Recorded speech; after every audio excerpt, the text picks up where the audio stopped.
Amados, eu convido você a abrir a sua Bíblia no livro de Atos dos Apóstolos, capítulo 25, a partir do verso de número 23 ao 26, 32.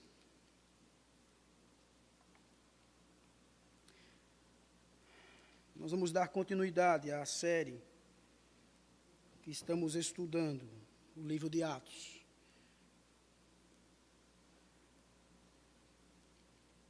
Atos capítulo 25, a partir do verso 23, iremos até o capítulo 26, versículo de número 32. Meus queridos irmãos, você ainda lembra como estava quando o Evangelho o alcançou? Como você tem contado o seu testemunho? Será que você tem dado destaque a Cristo? Você tem desejado de forma ardente a conversão de outras pessoas, ao ponto de estar em oração, pedindo a Deus por isso? Meus queridos, nós iremos ver o exemplo do apóstolo Paulo, o seu testemunho, trazendo para cada um de nós várias lições. Eu gostaria apenas de ler o verso de número 20 do capítulo 26. Nós iremos expor todo o capítulo 26, mas eu gostaria apenas de ler o verso de número 20 do capítulo 26, que diz assim: preguei em primeiro lugar aos que estavam em Damasco, depois aos que estavam em Jerusalém e em toda a Judéia, e também aos gentios, dizendo que se arrependessem e se voltassem para Deus, praticando obras que mostrassem o seu arrependimento. Vamos orar, irmãos, mais uma vez. Bendito Deus, Pai de nosso Senhor e Salvador Jesus Cristo, nós agora, ó Deus, estamos diante da Tua santa palavra. Estamos, Senhor, aqui para ouvir a Tua voz. Estamos na total dependência do Senhor. Pedimos, Pai, fale aos nossos corações.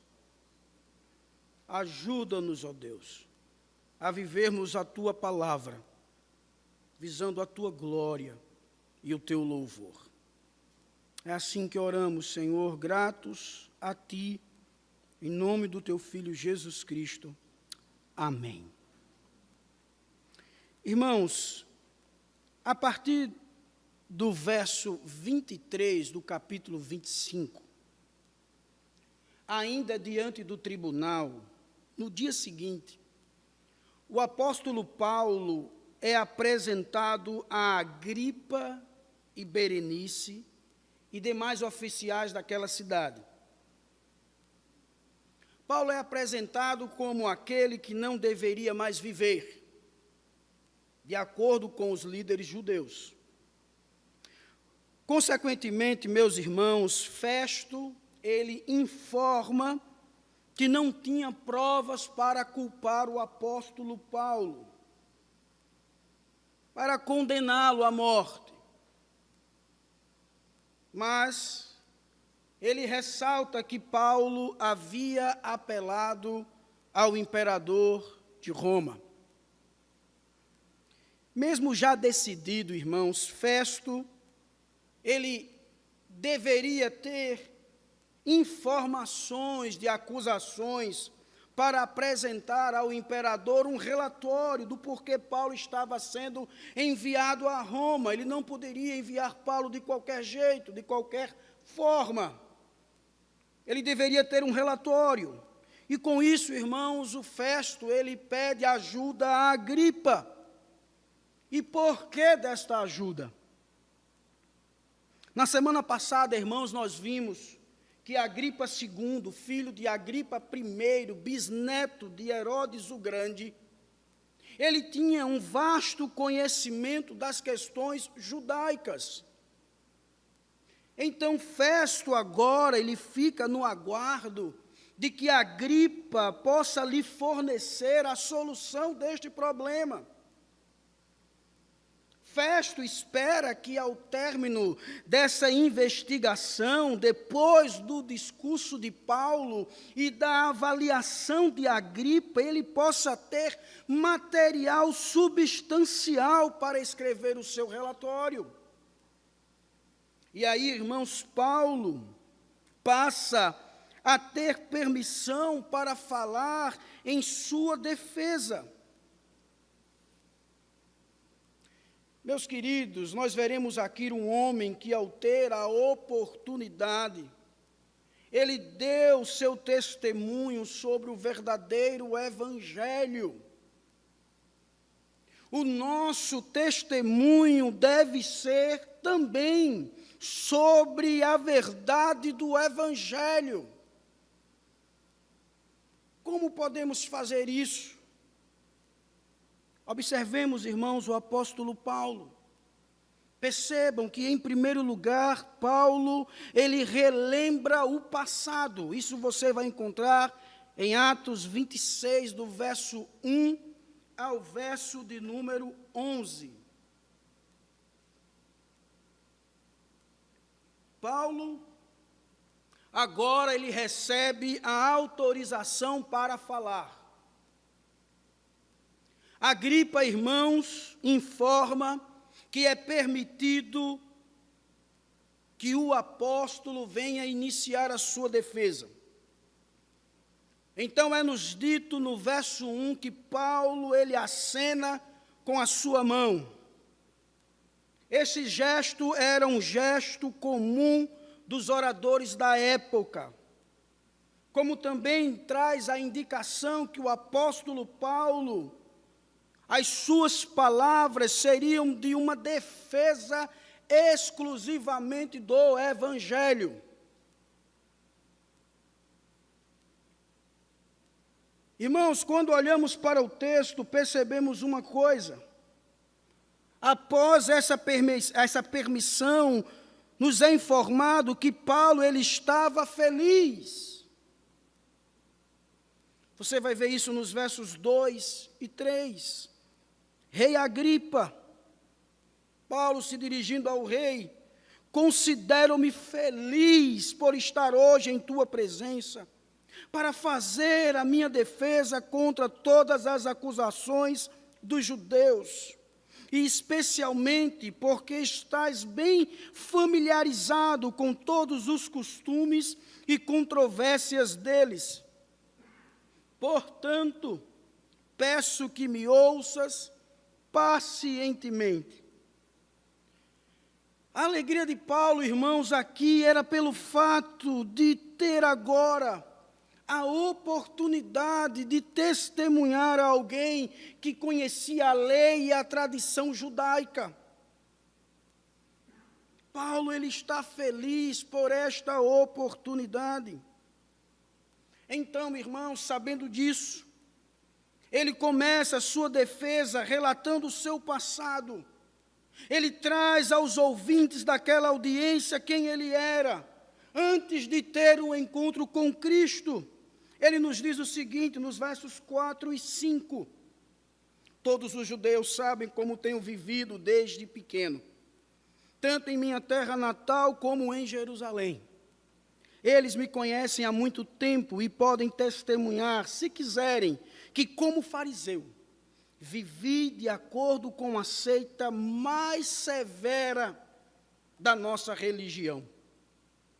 Paulo, ele esclarece que de acordo com a seita mais rigorosa da religião judaica, ele viveu como um fariseu. O grupo dos fariseus era rigoroso nas tradições, grupo este extremamente apegado à lei de Deus.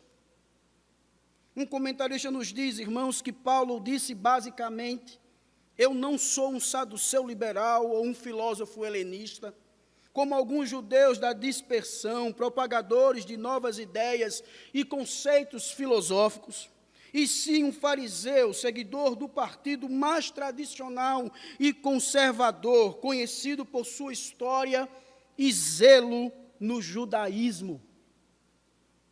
Então, irmãos, Paulo, ele informa do porquê está sendo julgado. Ele fala quem ele era, mas agora ele informa do porquê está sendo julgado. Informa qual era a grande promessa que as 12 tribos de Israel tanto aguardavam. Isso você vai ver nos versos 6 e 7. Agora, estou sendo julgado por causa da minha esperança no que Deus prometeu aos nossos antepassados.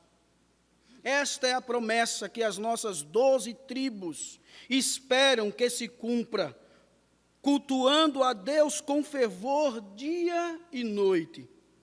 É por causa dessa esperança, ó Rei, que estou sendo acusado pelos judeus. Paulo está relatando isso a todos, principalmente ao rei Agripa, pois Paulo percebe que o rei entenderá que do ponto de vista judeu, ele, Paulo, está totalmente de acordo com a esperança de Israel e o cumprimento das profecias do Antigo Testamento. E aí, amados, Paulo, ele traz agora uma pergunta. Diz o verso 8, por que os senhores acham impossível que Deus ressuscite os mortos? Percebam agora, Paulo ele está confrontando seus ouvintes, especificamente os judeus. Estes criam na ressurreição e criam que isto era uma doutrina do Antigo Testamento. E aí, irmãos, um comentarista nos diz que da sua herança do Antigo Testamento, os judeus sabiam que Deus realmente havia levantado pessoas de entre os mortos. Ele continua dizendo, eles também tinham de admitir que Jesus fez o mesmo, bem como os apóstolos, pelo poder que Jesus lhes deu. E, por fim, eles conheciam o ensinamento cristão de que Jesus se levantou do túmulo. Meus irmãos, o problema aqui era que os judeus fariseus aceitavam a doutrina da ressurreição, mas se negavam a crer que Deus havia levantado Jesus dentre os mortos. Eles criam na ressurreição, mas Deus levantar Jesus, jamais. Então, nos versos 9 e 11, Paulo informa que era assim também, que pensava dessa forma e que até perseguia os crentes. Paulo diz, eu era assim. Olha aí os versos 9, 10 e 11. Eu também estava convencido de que deveria fazer todo o possível para me opor ao nome de Jesus, o Nazareno. E foi exatamente isso que fiz em Jerusalém. Com a autorização dos chefes dos sacerdotes, lancei muitos santos na prisão, e quando eles eram condenados à morte, eu dava o meu voto contra eles. Muitas vezes, ia de uma sinagoga para outra a fim de castigá-los, e tentava forçá-los a blasfemar. Em minha fúria contra eles, cheguei a ir a cidades estrangeiras para persegui-los. Ao relembrar, amados, o seu passado, Paulo ele informa que era um perseguidor fanático de Cristo, ferrenho. John Stott, em seu comentário, nos diz que Paulo estava convencido de sua solene tarefa era opor-se ao nome e às reivindicações de Jesus o Nazareno, como se ele fosse um impostor. Paulo, queridos, ele perseguiu, ele prendeu muitos discípulos. Votou contra eles quando eles eram condenados à morte. Ele era um ferrenho perseguidor dos cristãos. Percebam que o reconhecimento que Paulo teve, de forma errada, está na expressão: lancei muitos santos na prisão. Paulo confessando que ele era um perseguidor, mas ele confessa ali o seu erro, quando ele diz: lancei muitos santos na prisão. Ele confessa, ele reconhece que havia se levantado contra pessoas inocentes, irmãos. Os santos do Senhor. Mas o que Paulo estava querendo dizer com esse discurso do seu passado? Relembrando o seu passado. Era que Paulo, amados, queria deixar bem claro para o rei Agripa que ele era o mais zeloso dos judeus, que servia no órgão governamental, o Sinédrio, em Jerusalém.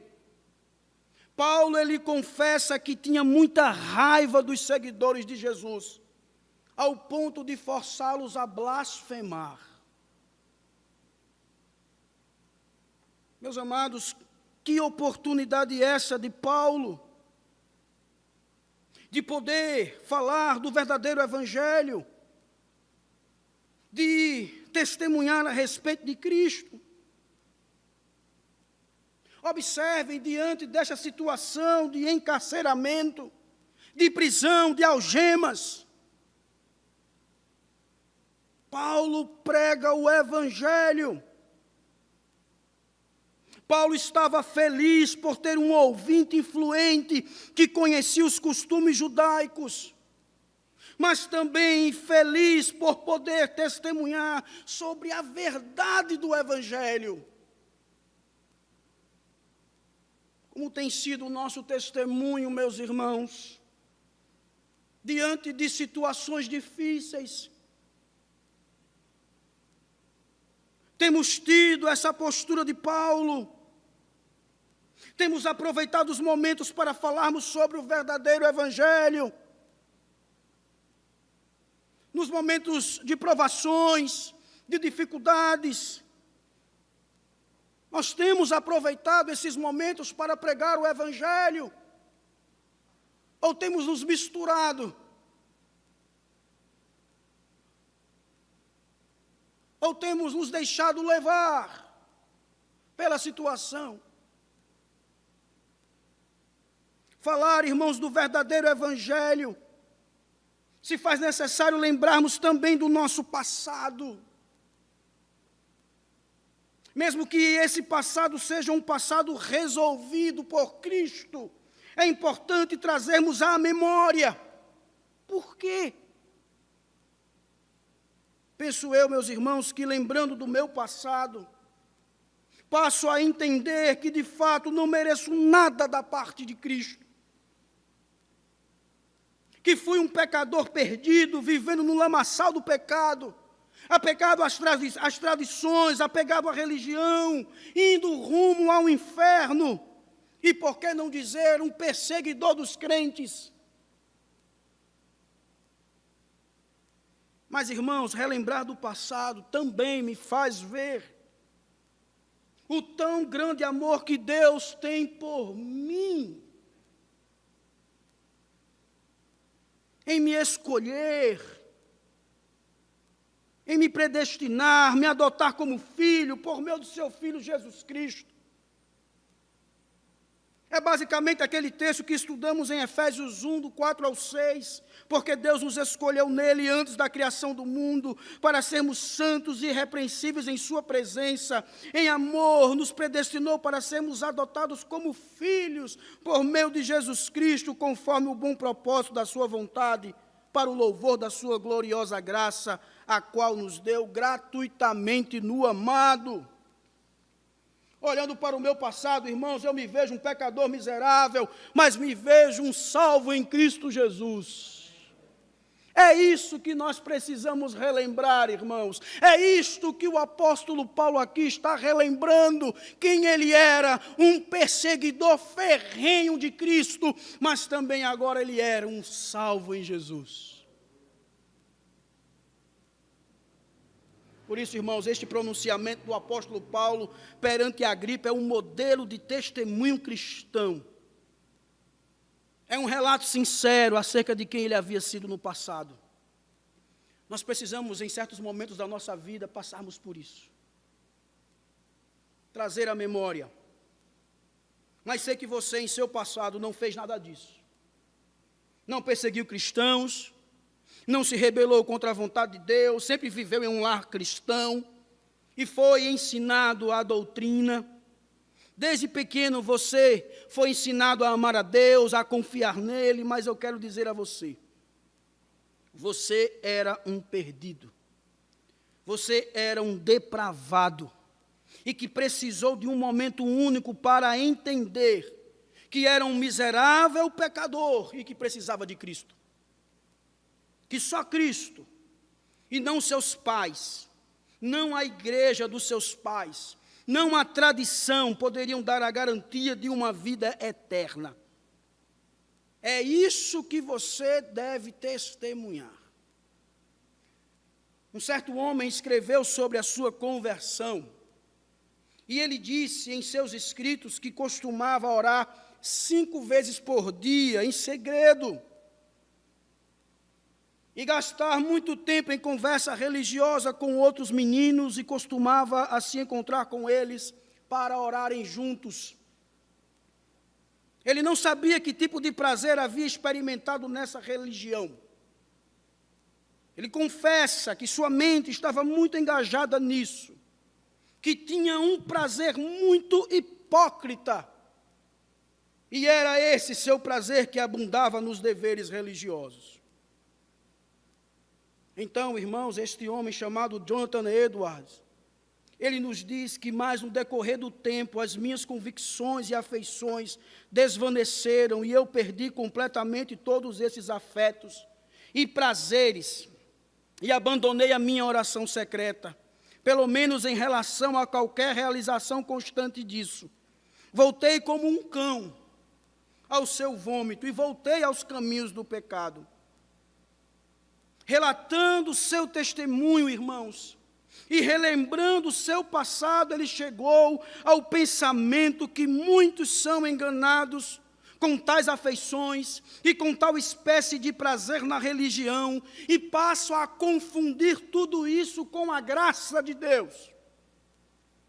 E sabe qual foi a sua conclusão?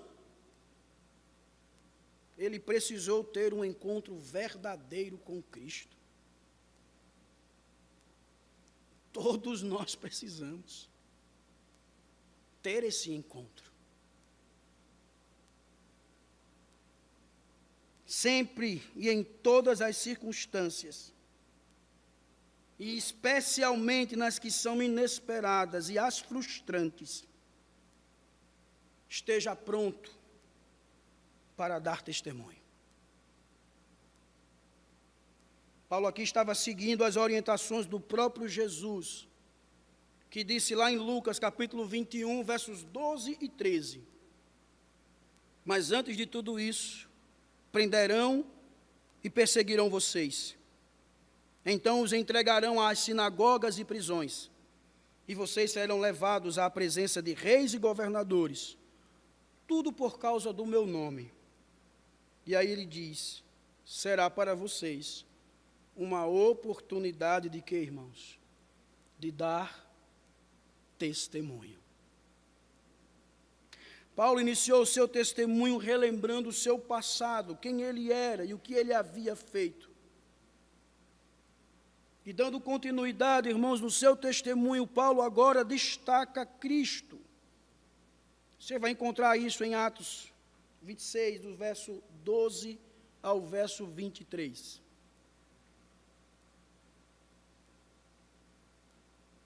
Paulo agora passa, irmãos, a falar do seu encontro com Cristo.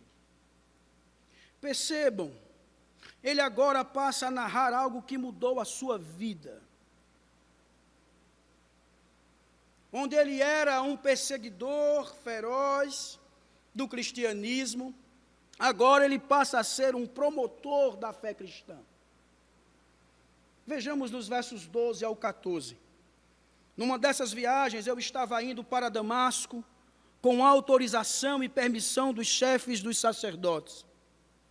Por volta do meio-dia, ó rei, estando eu a caminho, vi uma luz do céu, mais resplandecente que o sol, brilhando ao meu redor e ao redor dos que iam comigo. Todos caímos por terra. Então ouvi uma voz que me dizia em aramaico: Saulo, Saulo, por que você está me perseguindo? Resistir ao aguilhão só lhe trará dor. Eu não irei aqui, irmãos, me atentar tanto a esse encontro, pois já trabalhamos isto quando expomos Atos 9, que fala sobre a conversão de Paulo. Se você quer saber um pouco como se deu essa conversão, vá lá no nosso canal do YouTube e procure esta mensagem, Atos capítulo 9. Você vai ser ricamente abençoado.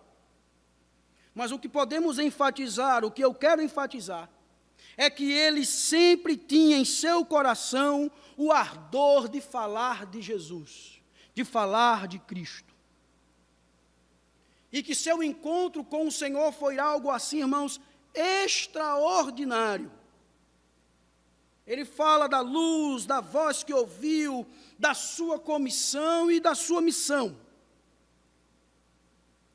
Ele informa aos seus ouvintes que na sua conversão houve um diálogo entre ele e o Senhor Jesus. Ele nos diz nos versos 15 ao 18, então perguntei, quem és tu, Senhor? Respondeu o Senhor, sou Jesus, a quem você está perseguindo.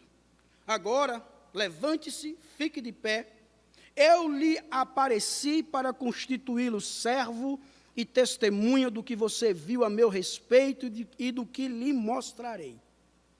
Eu o livrarei do seu próprio povo e dos gentios, aos quais eu o envio, para abrir-lhes os olhos e convertê-los das trevas para a luz e do poder de Satanás para Deus, a fim de que recebam o perdão dos pecados e herança entre os que são santificados pela fé em mim. Paulo, irmãos, com isso ele está mostrando que ele foi chamado por Cristo e que ele não resistiu a este chamado. Paulo informa que ele é agora a transformação que Cristo fez em sua vida. Paulo informa aos seus ouvintes, a Festo, a Agripa, aos judeus, que ele agora é um servo e testemunha. Paulo não diz mais, eu sou um fariseu, um religioso, um zeloso. Paulo diz, agora eu sou servo, eu agora sou uma testemunha. Paulo também informa, irmãos, que a sua perseguição pela fala de Cristo era o próprio Cristo. Paulo diz, olha, eu estava perseguindo os crentes? Não, eu estava perseguindo era o próprio Cristo, porque ele mesmo me disse, Paulo, você está perseguindo é a mim.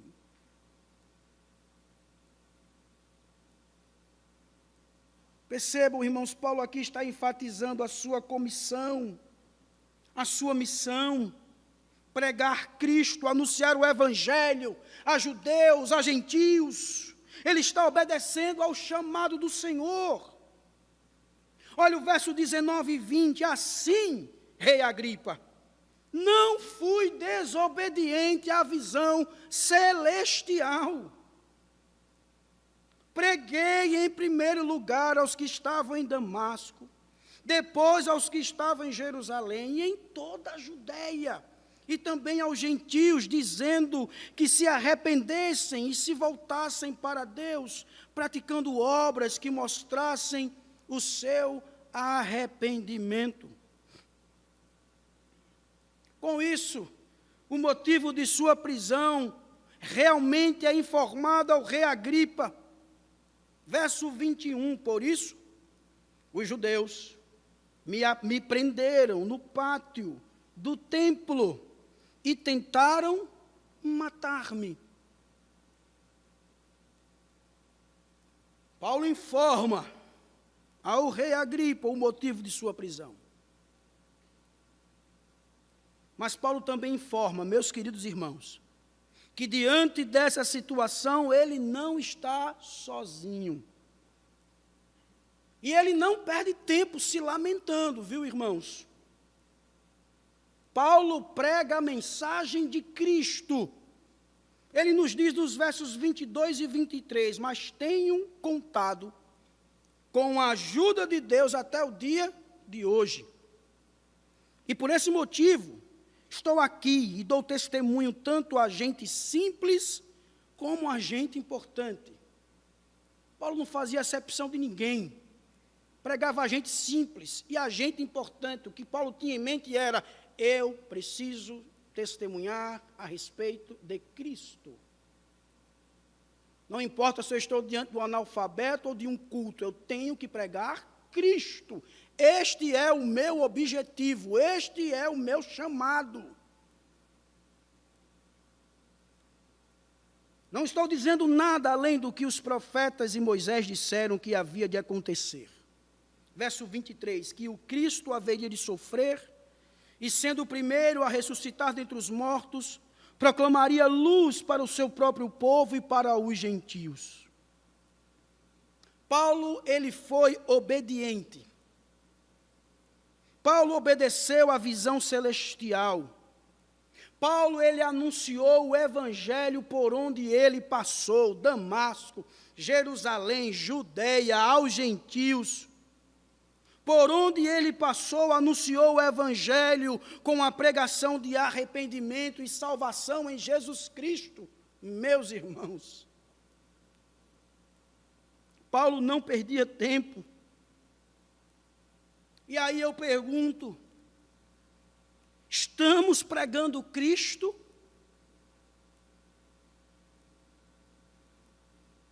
Estamos nos envolvendo com essa responsabilidade? Estamos sendo obedientes ao chamado? Por que Cristo nos chamou? Para que Cristo nos chamou, meus irmãos?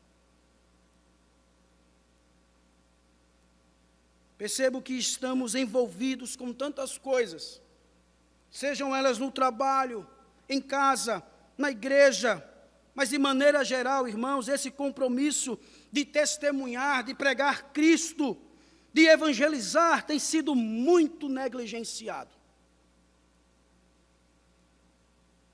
Temos nos preocupado de forma demasiada com os de dentro.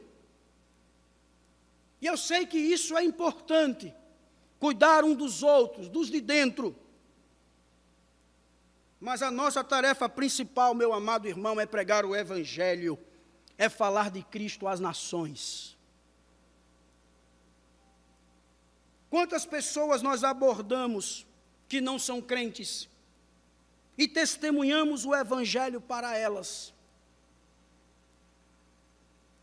Quando foi a nossa última abordagem? Você lembra? Quando foi que você parou alguém e pregou o evangelho?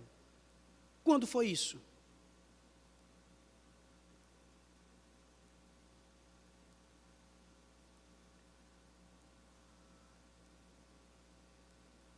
Irmãos, nós saímos de casa para tantas coisas. Nos planejamos para tantas coisas. Nos planejamos a ir ao trabalho, a ir à feira, a ir a um shopping, a ir a uma praia, a um lazer, até vir à igreja. Nos planejamos, mas nos planejamos para sair de casa e pregar Cristo em nossa rua, por exemplo. Em ir a uma praça, abordar as pessoas e conversar com elas sobre Jesus.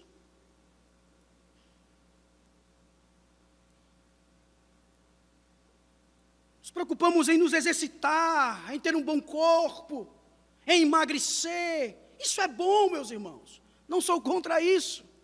Até preciso. Mas o que não pode fugir da minha mente, meu irmão, é que eu preciso pregar Cristo. Eu preciso abordar pessoas, a falar de Jesus para ela. Como eu fui. Como alguém chegou até mim e falou desse Cristo. Alguém se planejou. Alguém teve um propósito de me abordar. Não me conhecia. Não sabia de onde eu era. Mas Deus usou essa pessoa que, de forma pronta, obedeceu ao seu chamado e veio ao meu encontro e apresentou Cristo.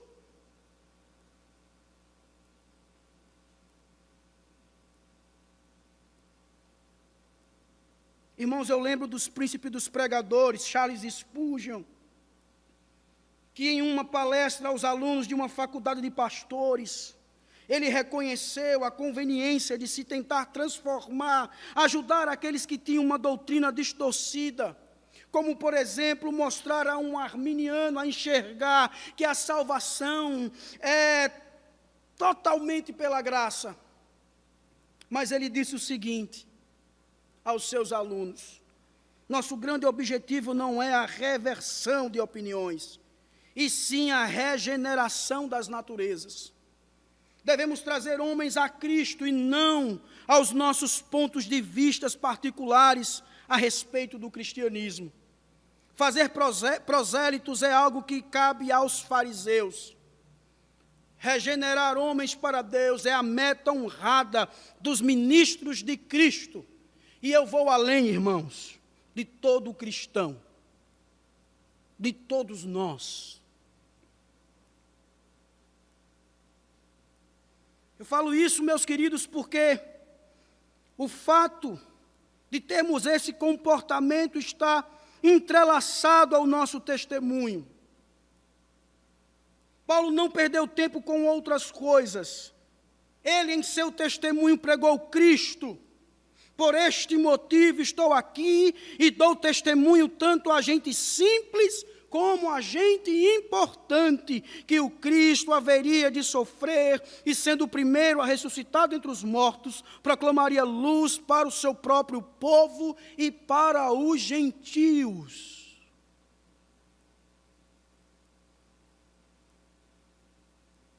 Meus amados, nós precisamos estar engajados nisso.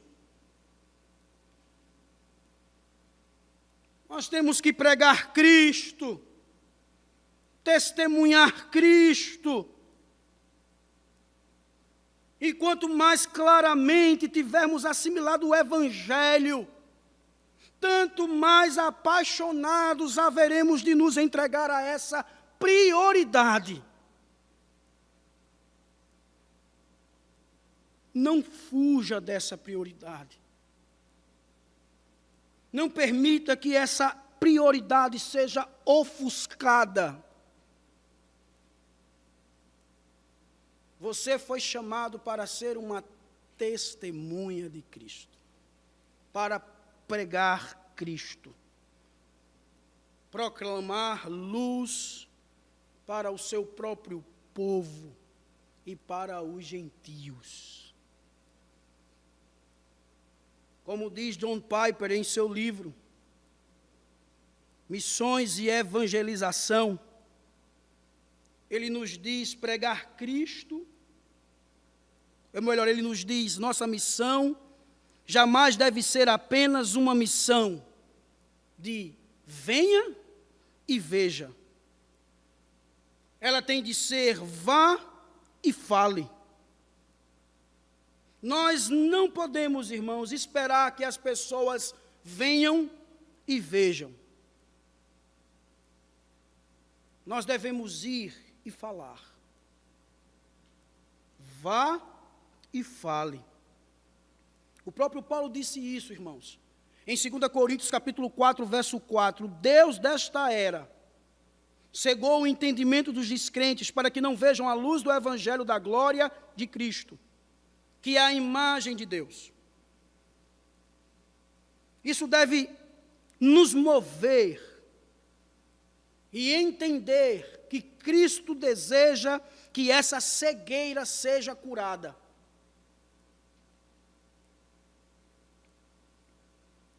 E quem são chamados para essa tarefa? Quem são chamados para levar esta luz? Os anjos? Claro que não, irmãos. Somos nós. Você e eu. Quando Ele nos chamou, Ele nos deu essa incumbência de levar a sua luz. Temos feito isso, irmãos. Novamente, John Piper nos diz que o Espírito Santo nunca abre os olhos do coração até que haja na mente o evangelho da verdade para crer. É nossa tarefa. Diz a Escritura que a fé vem pelo ouvir. Ouvir o quê, irmãos? A palavra de Deus. E quem é que fala desta palavra, irmãos? Você e eu. Ele continua dizendo, colocarmos a verdade de Cristo na mente da pessoa com um testemunho. É nossa tarefa. Orarmos pelo milagre de visão espiritual para o cego. É nossa tarefa. E Deus, a seu tempo e de seu modo, irá dizer, haja luz. Tarefa de Deus. Convencer o homem do pecado, da justiça e do juízo é tarefa de Deus, não nossa. Mas a nossa tarefa é levar esta luz. É levar este evangelho. Cristo, irmãos, deseja nos usar quando passamos a testemunhar o evangelho. Quando passamos a destacá-lo em nossas vidas. Quando nós tomarmos essa decisão, tenhamos por certos, Deus fará grandes coisas.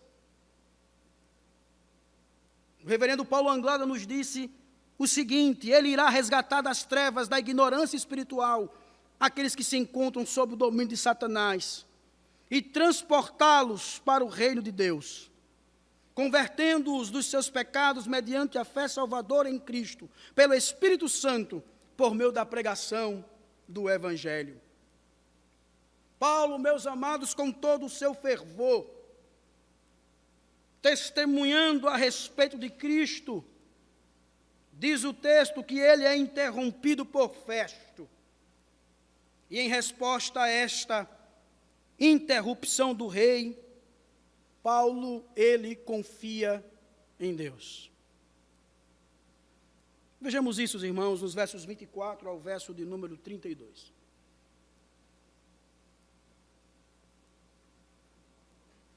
Verso 24.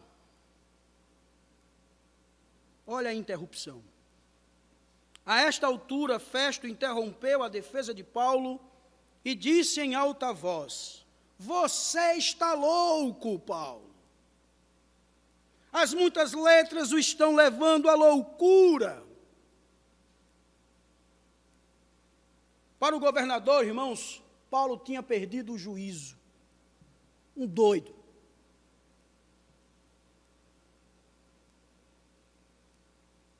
A interrupção de Festo se deu justamente quando Paulo estava falando sobre a morte e a ressurreição de Cristo.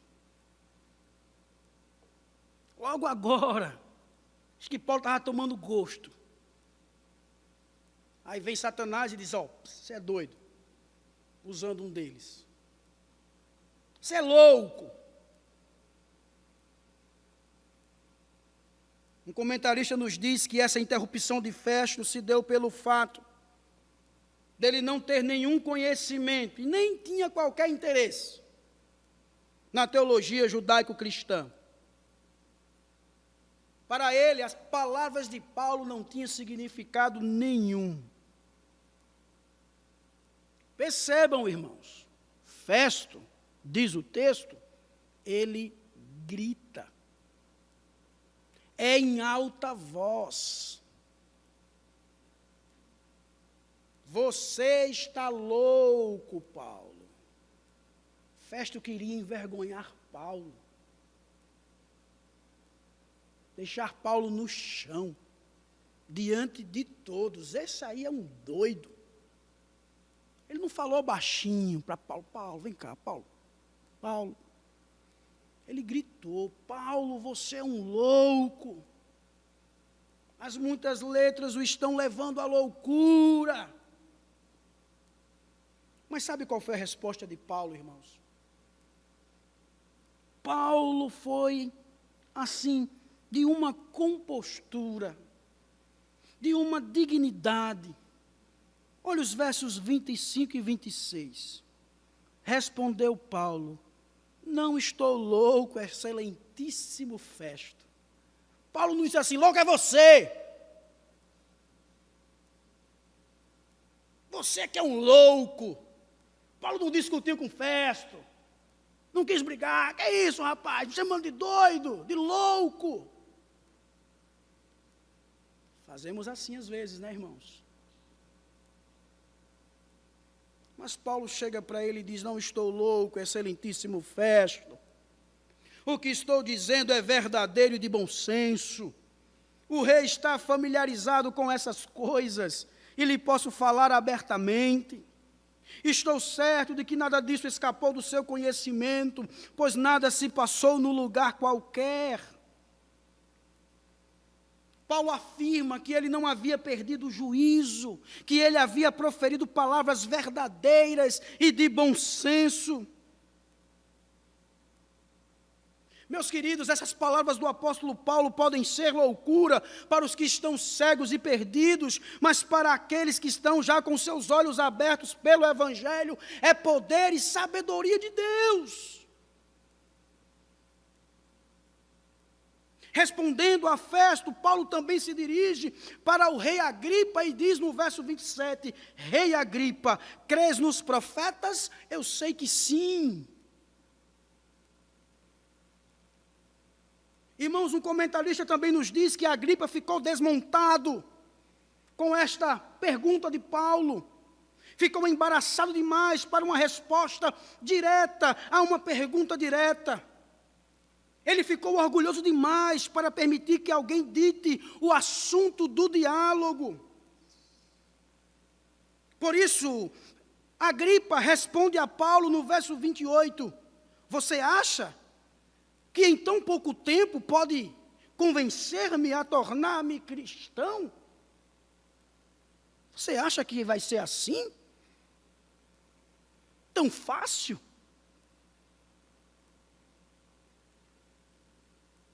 Provavelmente, irmãos, Agripa se dirigiu a Paulo com zombaria, com ironia. Mas Agripa não sabia do objetivo de Paulo. Mas Paulo revela o seu objetivo. Verso 29, observem. Paulo respondeu, em pouco ou em muito, peço a Deus que não apenas tu, mas todos os que hoje me ouvem se tornem como eu, menos estas algemas. Paulo, ele acreditava no que falava. Ele sabia do poder do Evangelho. A sua resposta aqui, a Agripa, demonstra o seu grande desejo. E qual era o grande desejo de Paulo? Que todos pudessem ser como ele, um cristão livre. Não só tu, Agripa, mas todos estes que me ouvem. O meu desejo é que eles sejam como eu, um cristão, sem essas algemas, livres. Esse é o meu desejo. Esse é o meu objetivo. Com isso, irmãos, ninguém tendo mais o que dizer, os versos 30 a 32 nos diz que o rei se levantou, e com ele o governador e Berenice, como também os que estavam assentados com eles. Saindo do salão, comentavam entre si, este homem não fez nada que mereça morte ou prisão. A Agripa disse a Festo, ele poderia ser posto em liberdade se não tivesse apelado para César. Percebam que Paulo, ele poderia ser um louco, mas ele não foi um criminoso. Entre eles, o veredito foi dado: Paulo é inocente. Mas eu vejo aqui, irmãos, e mesmo os comentaristas informarem que Agripa estava certo em sua teoria da inocência de Paulo, mas também que libertar Paulo seria anular o seu apelo, porque ele havia apelado para César, e invadir o território do imperador, no caso de Festo. Também aqui, irmãos, há o propósito de Deus em levar Paulo a Roma. Deus também tinha este propósito na vida de Paulo, levá-lo a Roma. Notem que entre eles ele estava sendo considerado um homem inocente. Poderia muito bem Agripa chegar para Festo, no ouvido de Festo, dizer: Festo, ele é inocente. Tu também está dizendo que ele é inocente. Voltemos para o tribunal e diga lá: está livre, está solto, é inocente. Não poderia, irmãos? Claro que poderia. Lembra o que eu falei no início? Festo estava esperando o quê? As palavras de Agripa, para poder emitir um relatório ao imperador César. Mas Deus tinha um propósito. Paulo tem que ir a Roma. Eu quero meu servo em Roma. Ele irá ser uma testemunha viva naquele lugar. Ele irá pregar o evangelho em Roma. Por isso, meus irmãos, confiar em Deus faz parte do nosso testemunho. Paulo confiou. Se eu não confio em Deus, que Ele está comigo, que Ele é quem coloca as palavras na boca, quem faz a obra da regeneração, então eu não posso ir adiante no meu testemunho. Paulo, irmãos, ele não para, ele vai adiante, porque ele sabe que quem está com ele? Cristo, o Senhor. Observem o relato dele sobre a sua conversão, o que Jesus fala para ele. Jesus informa que ele estará sempre com Paulo, acompanhando Paulo, livrando Paulo do seu povo e dos gentios. Paulo confia, meu irmão, nesta palavra, por isso que Paulo não se abala no seu testemunho de Cristo, a respeito de Cristo. Paulo, ele continua a pregar, porque ele confia em Deus. Se eu e você não confiamos em Deus, meus irmãos, infelizmente, o nosso testemunho é vão. Confie no Senhor, porque confiar em Deus é descansar nele, é saber que Ele está no controle de tudo. Se for para viver, vivamos, se for para morrer, morramos. É o que o apóstolo Paulo falou em Romanos 14, verso 8, se vivemos, vivemos para o Senhor, e se morremos, morremos para o Senhor. Assim que quer vivamos, quer morramos, pertencemos ao Senhor. Se em certa situação seu testemunho a respeito de Cristo irá lhe levar à morte, prefira morrer testemunhando Cristo. Se for para viver, glória a Deus, mas eu estarei ainda testemunhando de Cristo. Nada pode nos abalar, irmãos. Nós somos do Senhor, nós somos de Cristo. Ele nos chamou para isto, para sermos suas testemunhas. Outra coisa, meu irmão, o fato de ser considerado louco, como Paulo foi, isso não deve nos espantar. Não se espante. Quando você estiver testemunhando de Cristo, alguém se levanta e diz: você é um doido. Cala a boca, doido. Pia, lá vem um doido. É assim, né, irmãos? A gente está com uma bibliazinha, andando. Aí vai abordar alguém que faz isso, lá vem um doido. A gente já escuta.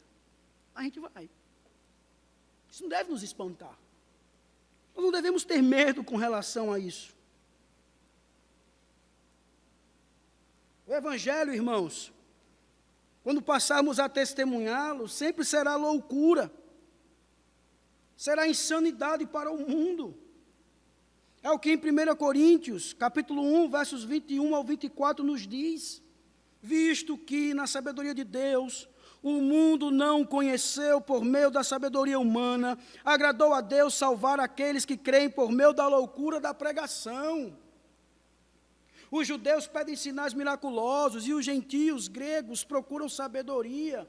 Nós, porém, pregamos Cristo crucificado, o qual de fato é escândalo para os judeus e loucura para os gentios.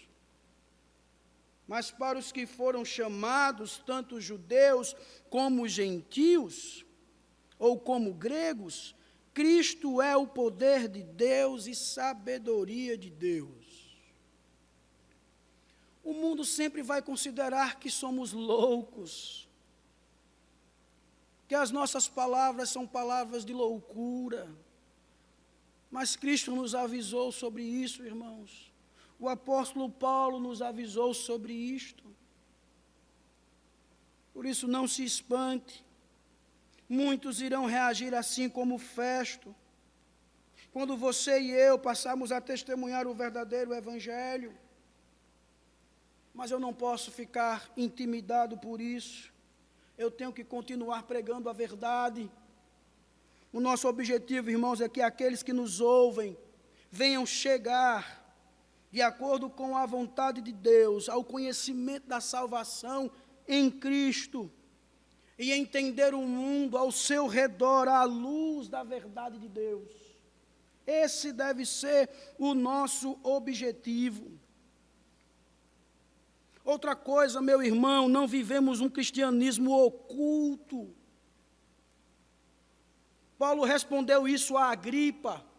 Estou certo de que nada disso escapou do seu conhecimento, Agripa, pois nada se passou num lugar qualquer. Outra versão nos diz, pois não creio que nada disto lhe é oculto, porque isto não se fez em qualquer canto. Amados, a nossa fé não é oculta, a nossa fé não é escondida, a nossa fé ela é aberta, ela é às claras para todos verem. O mundo vive dizendo, olha, você pode ter sua religião, mas mantenha isso reservado, não fale no seu trabalho, na sua escola, na universidade, não fale isso a ninguém, fique só para você. Irmãos, a Bíblia nos diz em Lucas 9, verso 26, palavras de Jesus. Se alguém se envergonhar de mim, das minhas palavras, o Filho do Homem se envergonhará dele, quando vier em sua glória e na glória do Pai e dos santos anjos. Nossa fé, o Cristo a que servimos é público. Eu não posso querer me esconder. Aonde eu colocar a planta do meu pé, as pessoas devem me observar e dizer, ali é um crente, é um cristão, é um doido que fala de Cristo.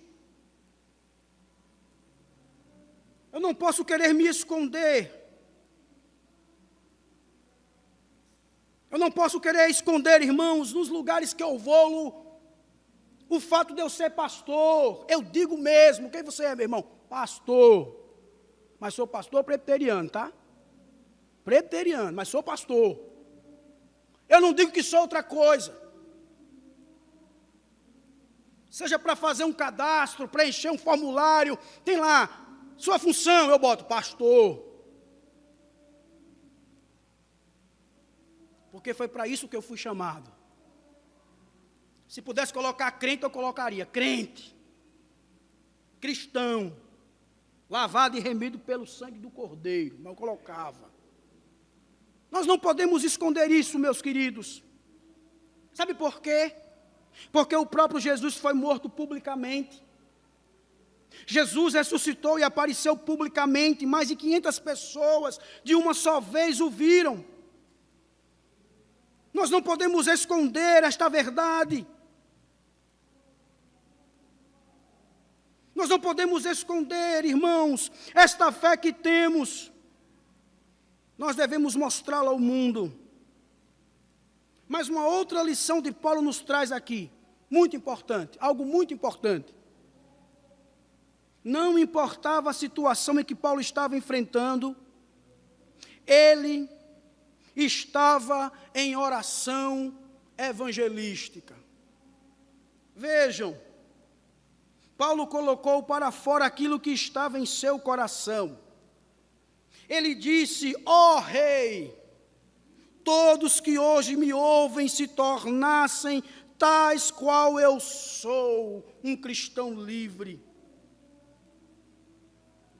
Nós temos orado por evangelismo, meu querido irmão. Nós temos orado tendo este sentimento de ver vidas se rendendo aos pés de Cristo. O desejo, amados, que deve arder em nossos corações é ver o outro confessando a Cristo como seu Senhor e Salvador. Este é o maior milagre. Esta é a maior alegria que eu e você podemos ter. É ver alguém se rendendo aos pés da cruz. É alguém confessando os seus pecados, reconhecendo os seus pecados e entregando a sua vida a Cristo. Esta deve ser a nossa maior alegria, meus irmãos. Isso deve arder o nosso coração. Em Lucas capítulo 15, verso 10, é nos dito que os anjos se alegram quando isso acontece. A alegria na presença dos anjos de Deus por um pecador que se arrepende. A festa no céu, meu irmão. Isso estava ardendo no coração de Paulo, esse desejo de ver não só Agripa, mas todos que estavam ouvindo se converterem a Cristo Jesus. Isso deve estar também no nosso coração, deve ser o nosso sentimento, deve ser o nosso desejo, o ardor. É isso que deve nos motivar a cada dia a pregar o Evangelho. Essa é a alegria maior. Claro que haverá rejeição. A Agripa foi um deles, mas isso não pode nos abater. Muitos irão rejeitar por causa de vários fatores, e um deles é amor ao pecado. As más companhias, por exemplo. Alguns comentaristas dizem que quando Agripa ele responde a Paulo e não aceita as palavras de Paulo, alguns informam que é por causa da sua má companhia. A sua irmã, a Berenice, esta que ele tinha relação sexual com ela, havia lá um incesto, um moído, né? Ele gostava disso, ela também. Ela era uma mulher que não tinha boa reputação. Então, alguns falam que as más companhias influenciaram a Agripa também nisso. Fortaleceu o desejo, o amor pelo pecado. Entre outros fatores, mas isto não pode nos abalar. Uma coisa, irmãos, é certa: os inimigos do Evangelho não dormem. Não dormem. Eles irão fazer de tudo para que o Evangelho não chegue até os ouvidos de alguém. Mas sempre deve arder em nossos corações esse sentimento, esse desejo de ver vidas se rendendo aos pés da cruz de Cristo. É assim, irmãos, que sucede com todos os que servem de fato a Deus. Nós não damos testemunhos de nós mesmos, mas falamos da majestade e dos poderosos atos do Senhor. através, irmãos, da transformação que Ele realizou e tem realizado em nossas vidas, revelando que Ele é de fato um Deus de justiça e um Deus de santidade. Que Deus nos dê força, que Deus tenha misericórdia de nós e que Ele nos ajude para realizarmos esta tão grande e preciosa tarefa, primeira tarefa, de ser uma testemunha de Cristo Jesus. Feche seus olhos, meu irmão. Vamos fazer uma oração. Converse com Deus, fale com Ele.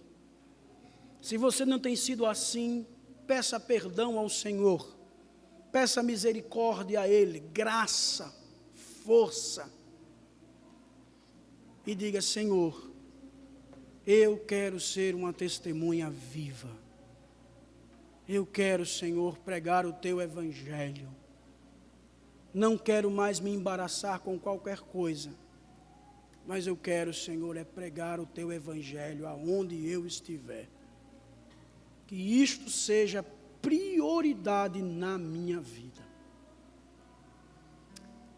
Que Deus nos ajude, irmãos. Que Deus nos abençoe.